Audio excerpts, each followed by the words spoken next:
5 gram MDMA-യുമായി യുവതി ഉൾപ്പെടെ 2 പേർ പിടിയിൽ.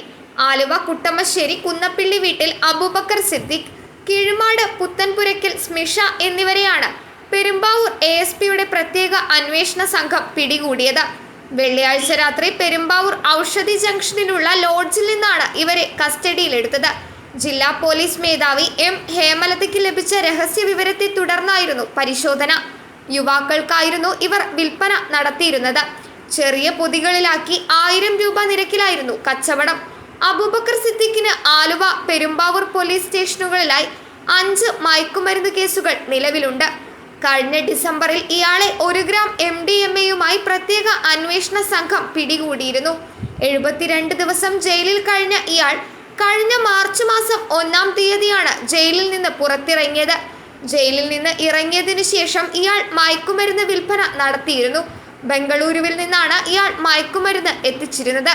Perumbavoor ASP Shakti Singh Arya, inspector TM Sufi, SI-മാരായ PM റാസിഖ്, ജോഷി തോമസ്, ASI-മാരായ PA അബ്ദുൾ മനാഫ്, റനി, സീനിയർ CPO-മാരായ TA അഫ്സൽ, വർഗീസ് വേണാട്ട്, ബെന്നി ഐസക്, ബേസിൽ, സിബിൻ സണ്ണി എന്നിവരാണ് അന്വേഷണ സംഘത്തിൽ ഉണ്ടായിരുന്നത്.